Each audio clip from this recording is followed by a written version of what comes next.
Well, they've been out of work for the last 2 years to tourists being largely unable to enter Israel, and now the country's tour operators are firing up and firing back at Finance Minister Avigdor Lieberman, who said earlier this week that they should look for other work.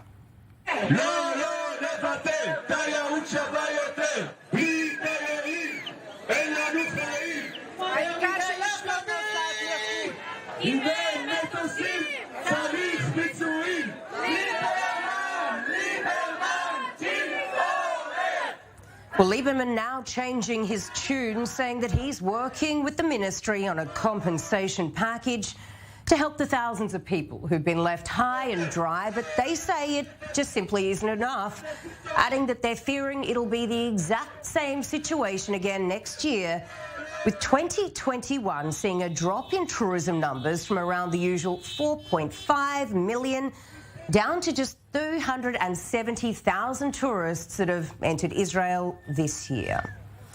Right, let's bring in Bradley Lennox. Bradley is the CEO and owner of Dekel Israel Tours. Joining us here from Israel, thank you very much for coming on, Bradley.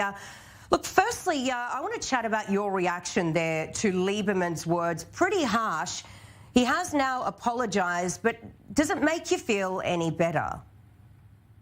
Hi, and good evening. Actually, no, it's devastating, to be very honest with you. It's heartbreaking. I mean, what I'd like to say is imagine that those words have come out to a doctor or a lawyer or even a teacher after the past 2 years and schools were closed. Imagine that they had come out and said to a teacher, just find another job.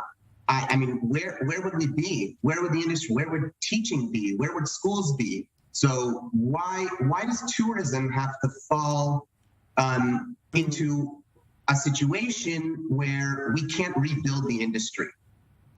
Yeah, for sure. And, you know, as you would be well aware, Israel for the first time has just wrapped up its inaugural hosting of the Miss Universe competition, where many contestants and their crews were allowed here inside Israel.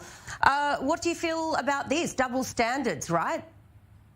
Well, I mean, I guess I would say double standard, and I understand that it's a huge event, but I'm going to put Miss Universe aside, and I'm actually going to talk a little bit about clients, because what it shows to the rest of the world is that the diaspora is not important. And I've gotten off of phone calls today with clients who watched Miss Universe from a lot all over the world and couldn't understand why their trips were canceled last minute, but all of these people were able to come in and enjoy the festivities and the celebrations and the event of Miss Universe.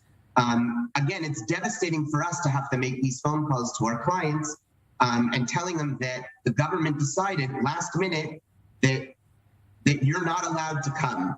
And it's happened numerous amounts of times over the past 2 years where we've talked about opening, and again, that was delayed and delayed and delayed with no sense of future.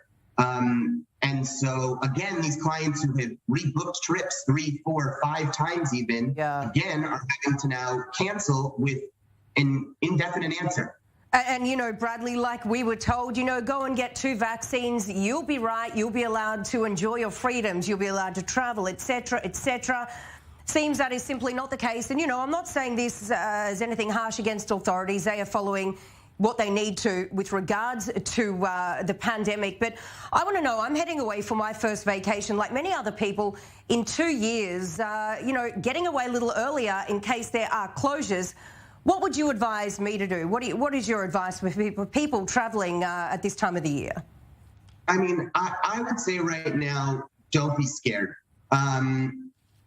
I'm actually, you know, our offices are in Israel. I'm actually here in Houston right now. And I've been traveling for the past 3-4 months with conferences and rebuilding the business and rebuilding the tourism industry with travel advisors who send people to Israel and send people all over the world. And I would say it's don't be scared.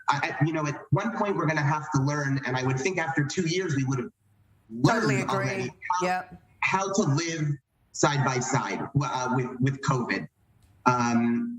And there are places to go, there are places to see, there are things to do, and there are ways to make sure that you're safe doing it.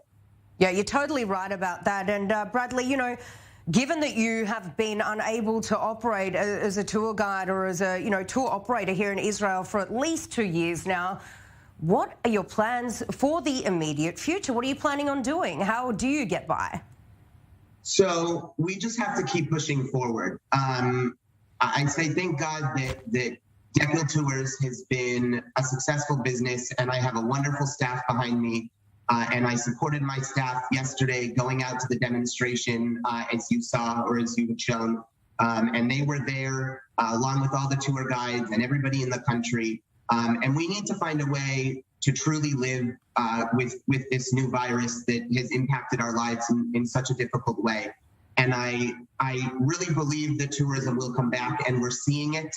And we're seeing the requests and the interest for people to travel. And it's only a matter of time before we realize that we need to move on with our lives. 100%. And Bradley, just short and sweet, what have you got to say to the Prime Minister Naftali Bennett and to Finance Minister Avigdor Lieberman following all of this? Keep your promises. Short and sweet, keep your promises.